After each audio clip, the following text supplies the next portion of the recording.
Good morning friends, सबको भाई good morning. बेटा देखो, अब हम लोग इस टॉपिक शुरू करने वाले हैं।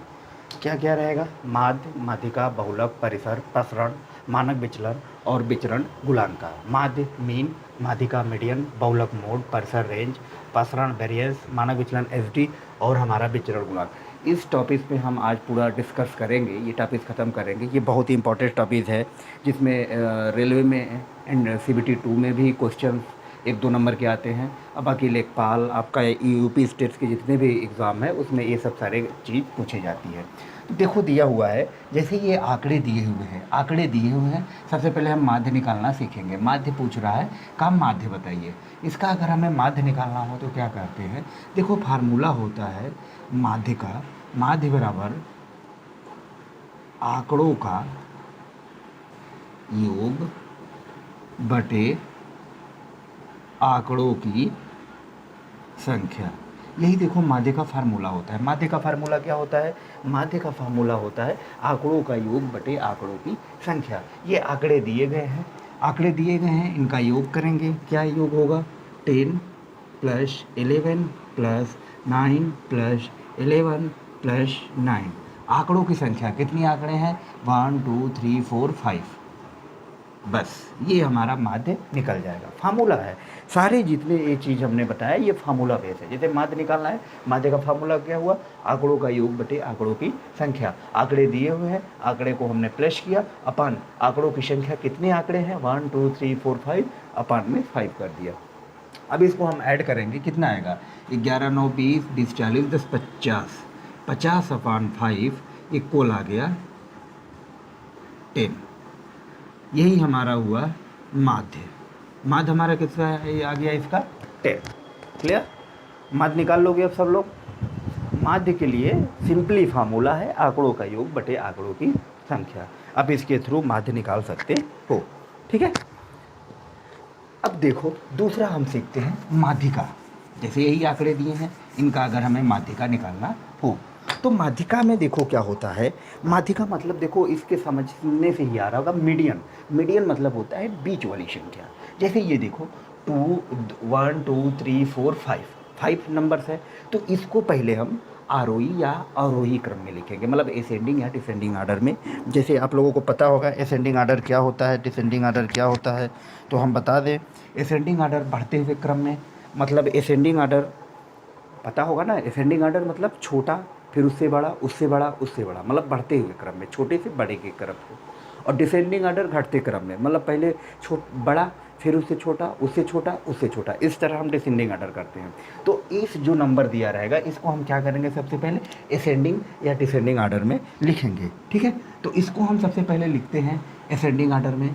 9 हो गया सबसे छोटा, फिर 9 है, फिर 10 है, फिर 11 है, फिर 11 है। लिख दिया हमने। भाई इधर से अगर हमने देखें 9 9 10 11 11 असेंडिंग ऑर्डर, इधर से भी हम देखें तो क्या होगा? डिसेंडिंग ऑर्डर 11 11 फिर 10 9 9। ठीक है भाई, अगर इधर से चलेंगे तो असेंडिंग ऑर्डर छोटे से बड़े जा रहे हैं, इधर से आ रहे हैं बड़े से छोटे आ रहा है, तो असेंडिंग डिसेंडिंग ऑर्डर समझ में आया। तो हम क्या करेंगे, अगर हमें मीडियन निकालना हो तो सबसे पहले जो आंकड़े दिए रहते हैं उसका हम क्या करते हैं? असेंडिंग या डिसेंडिंग ऑर्डर में लिखते हैं। क्लियर? पहला चीज़ करेंगे। दूसरी चीज़, अगर ये फिर हम ये देखेंगे कि ये जो नंबर दिया गया है ये ऑड में है कि इवन में है।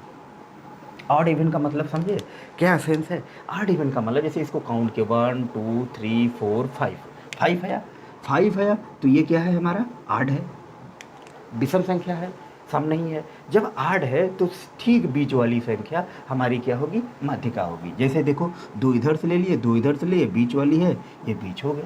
भाई 5 संख्या है तो 2 2 4, बीच वाली संख्या क्या होगी? मीडियन होगी, हमारी माध्यिका होगी। और देखो यही माध्यिका निकालने का सेम प्रोसेस यही होता है। अगर ऑड हो तो क्या करेंगे? बीच वाली संख्या हमारी माध्यिका होगी। अब देखो यहाँ मान लो एक संख्या और बढ़ गई, एक संख्या और बढ़ा देते, तो अब ये ऑड न हो के ये हमारा हो गया इवन। ये ऑड न हो के क्या हो गया? हमारा इवन हो गया। तो इवन हो गया तो क्या करेंगे?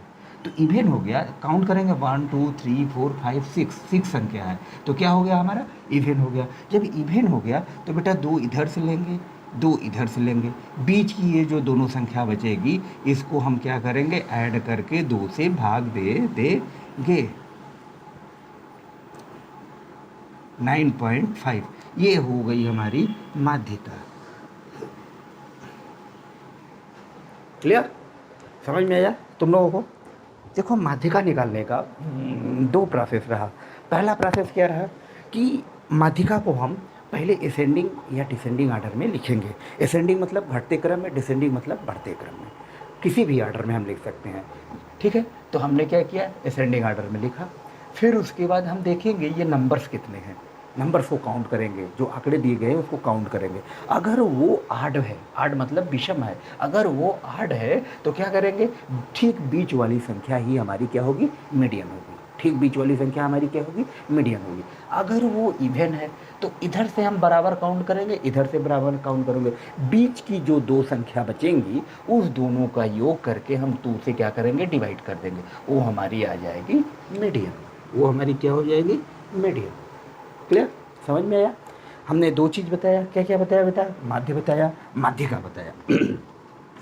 अब देखो हम बहुलक सीखते हैं। बहुलक क्या होता है, देखो जैसे आंकड़े हैं, आंकड़े ये दिए हुए हैं 2 2 5 7 6 3 2 9 2, ये देखो आंकड़े दिए हुए हैं। इसका पूछ रहा है कि बहुलक बताइए, मॉड बताना है।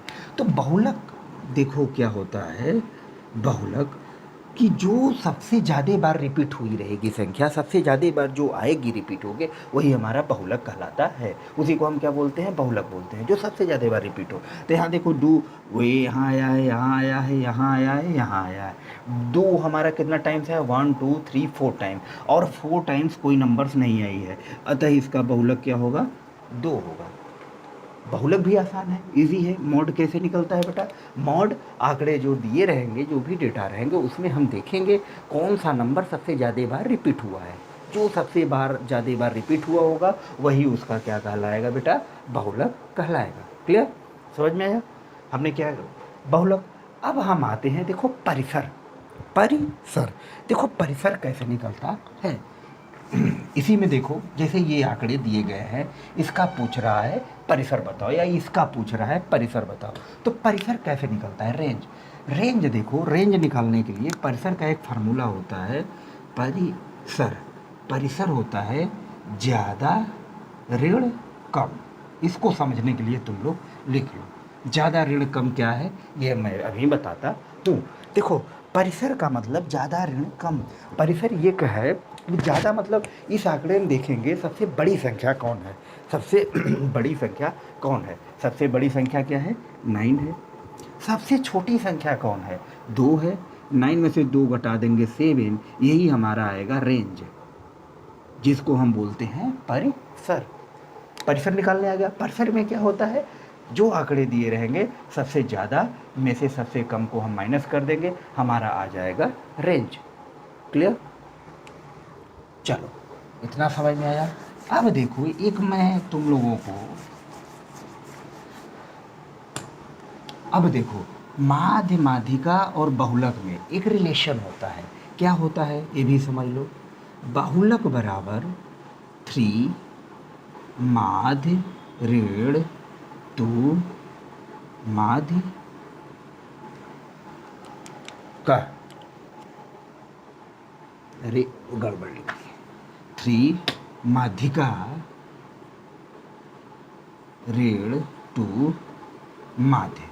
देखो ये हमारा बहुलक का ये क्या होता है, रिलेशन होता है। ये जो माध्य, माध्यिका और बहुलक है, इसमें एक रिलेशन होता है। बहुलक बराबर होता है 3 माध्यिका, मतलब माध्यिका का 3 गुना, माइनस 2 माध्य, माध्य का 2 गुना।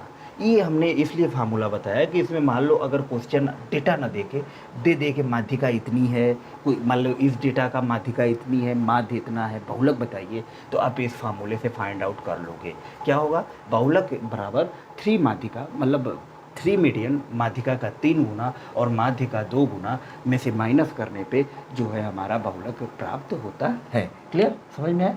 अब आओ देखो आगे आते हैं प्रसरण और मानक विचलन पे।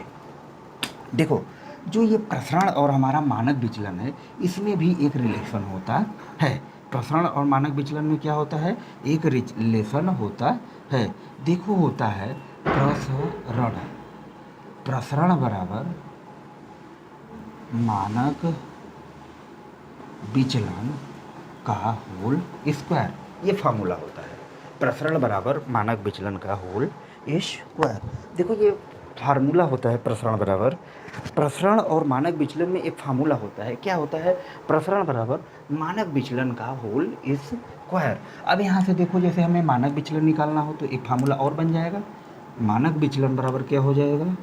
मानक विचलन बराबर प्रसरण, और ये किस में हो जाएगा? रूट में। भाई स्क्वायर है, इधर आएगा रूट में। ये हमेशा माड में होता है, क्योंकि मानक विचलन हमेशा किस में होता है? पॉजिटिव में होता है। माड लगाने का सेंस क्या है कि भाई अगर इसके अंदर नेगेटिव भी आ रहा है तो वो माड के बाहर आएगा, वो किस में हो जाएगा? पॉजिटिव में। इसलिए मानक विचलन हमेशा किस में होता है बेटा? पॉजिटिव में होता है। मानक विचलन किस में होता है? पॉजिटिव में होता है। दो चीज़ समझ में आई? मानक विचलन प्रसरण में एक रिलेशन है। अभी मैं आंकड़ों का बताऊंगा कैसे प्रसरण निकालते हैं, कैसे मानक विचलन निकालते हैं, लेकिन उसके पहले इन दोनों में एक रिलेशन होता है। रिलेशन को समझ लेते हैं। रिलेशन क्या है कि प्रसरण बराबर मानक विचलन का होल स्क्वायर, मानक विचलन बराबर रूट प्रसरण होता है। ठीक है। मान लो जैसे कोई दिया हो कि किसी भी आंकड़े का यहाँ दिया है मानक विचलन।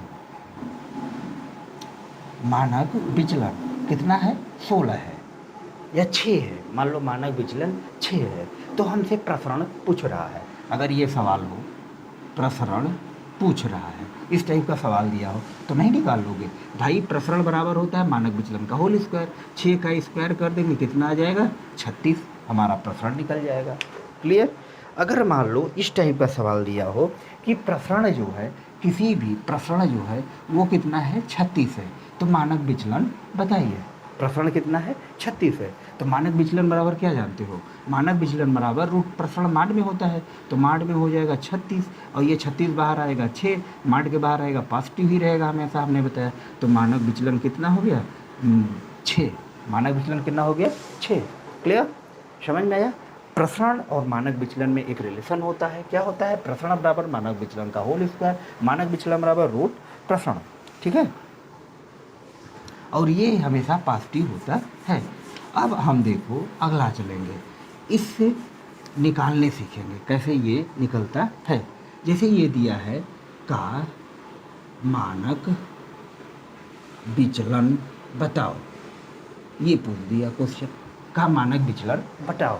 जैसे आंकड़े दिए हैं, आंकड़े का मानक विचलन बचाना है। अभी तक तो हमने रिलेशन बताया, हमें प्रसरण पता हो मानक विचलन निकाल लेंगे, मानक विचलन पता हो प्रसरण निकाल लेंगे। लेकिन अगर इस तरह से डेटा दिया हो और हमें पूछे कि मानक विचलन पूछ रहा है तो हम कैसे निकालेंगे? देखो इसको, देखो जैसे ये आंकड़े दिया है तो इसमें कई स्टेप से हमें इसे तो निकालना पड़ेगा। पहला स्टेप हमारा होगा कि इस जो आंकड़े हैं, आंकड़े का हम क्या करेंगे? आंकड़े का सबसे पहले हम माध्य निकालेंगे। तो आंकड़े का माध्य निकालेंगे। माध्य बराबर क्या होता है? फार्मूला पता है, आंकड़ों का योग। आंकड़ों का योग, माध्य क्या होता है? आंकड़ों का योग। भाई आंकड़े ये है, इनका योग बटे आंकड़ों की संख्या, निकल जाएगा। तो आ जाएगा 50/5 = 10। ये हो गया हमारा माध्य। माध्य कितना आया हमारा? माध्य बेटा कितना आया? 10 आया। माध्य हमारा कितना आया? 10 आया। क्लियर? माध्य हमारा कितना आया? 10 आया। अब देखो आगे क्या करेंगे। अब हम निकालेंगे प्रसरण। जब माध्य आ गया तो हमें प्रसरण निकालेंगे।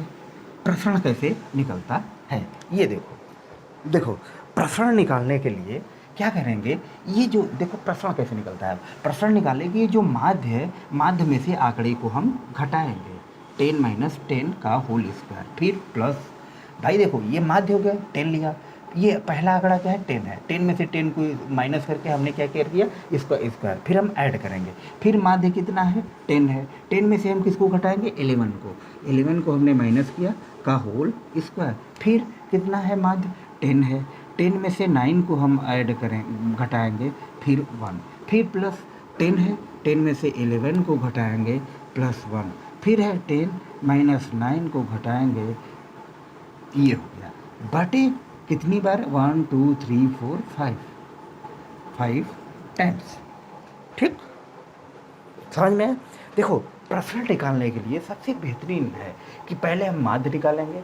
माध्य निकल गया आंकड़ों का, फिर इस जो माध्य है, माध्य में से आंकड़े को, जैसे पहले 10 में से 10 को माइनस किया स्क्वायर करके, फिर इसमें हम ऐड करेंगे। फिर 10 में से हमने 11 को घटाया, फिर हम इसका स्क्वायर करके ऐड करेंगे। फिर 10 में से हमने 9 को घटाया, स्क्वायर करके ऐड करेंगे। इस तरह हम पूरे आंकड़े को करेंगे अपान 5। हो गया प्रश्न। अब इसको हम सॉल्व करेंगे। देखो भाई, 10 में से 10 जाएगा 0 का स्क्वायर, -1 का स्क्वायर, 10 में से 9 गया 1 का स्क्वायर, -1 का स्क्वायर, +1 का स्क्वायर, अपान हो गया 5। बाहर आएगा, देखो 1 2 3 4, 4 अपान 5। ये हो गया हमारा प्रसरण। प्रसरण कितना आया इसका? 4/5। आ गया प्रसरण निकालने। देखो, प्रसरण इसका कितना आया? 4/5। जब प्रसरण आ गया तो मानक विचलन निकाल लोगे, क्योंकि फार्मूला पता है हमको। प्रसरण बराबर होता है मानक विचलन का होल स्क्वायर। तो हो जाएगा 4/5 का होल स्क्वायर, 4 चौक 16/25। ये हो गया हमारा, सॉरी प्रसरण, हमें मानक, ये गलत कर दिया हमें निकालना है मानक विचलन। क्या है? मानक विचलन। मानक विचलन, मानक विचलन बराबर क्या होता है? √4/5 हो जाएगा, क्योंकि प्रसरण होता है माड में रहेगा, √4/5 इसका आंसर आएगा। अब 4 को निकालेंगे, आ जाएगा 2/√5। ये हो गया मानक विचलन हमारा आंसर। मानक विचलन इसका कितना आएगा? 2/√5। नहीं समझ में आया? देखो, जैसे आंकड़े दिए हों, आंकड़े को क्या करेंगे हम? पहले माध्य निकालेंगे। माध्य निकल गया, फिर हम प्रसरण निकालेंगे। अगर हमको मानक विचलन निकालना है, प्रसरण, तो प्रसरण निकालने के लिए कैसे करते हैं कि माध्य में से इस आंकड़ों को बारी बारी हम क्या करेंगे? माइनस करेंगे। जो आएगा उसका स्क्वायर करके हम सबको क्या करेंगे? आपस में ऐड कर देंगे। अपान जितने नंबर्स होंगे अपान 5 हो जाएगा। जितने नंबर 6 है, 6 होता 7 है, 7 टाइम्स होता तो 7 जाता। ये हमारा प्रसरण निकल के आया 4/5। अब हमें पता है कि मानक विचलन बराबर होता है माड में रूट प्रसरण। यही ना होता है भाई, प्रसरण बराबर क्या होता है? मानक विचलन का स्क्वायर। तो वही मानक विचलन बराबर क्या होगा? माड में प्रसरण। तो जब मानक विचलन बराबर हो जाएगा तो √4/5, यहाँ 4 से बाहर आ जाएगा 2√5। ये हमारा आंसर। क्लियर? ये समझ में आया? देखो इसको एक बार। अब हमारा एक चीज़ बचा है, विचरण गुणांक। आओ अब हम इसको भी देख के लेते हैं। विचरण गुणांक। विचरण गुणांक निकालने का देखो सिंपल फार्मूला है, विचरण गुणांक। विचरण गुणांक, विचरण गुणांक का देखो एक सिंपल फार्मूला है और कुछ भी नहीं है। क्या है? मानक विचलन बटे माध्य इंटू 100। इससे हम क्या करेंगे? विचरण गुणांक निकाल लेंगे। जैसे ये आंकड़े दिए हैं, इसका मानक विचलन, माध्य हमने मान लो 50 है, मानक विचलन मान लो 2 है, तो क्या करोगे? हो जाएगा 2/50 आउट ऑफ 100। ये कैंसिल आउट, 2 दूनी 4, ये हो जाएगा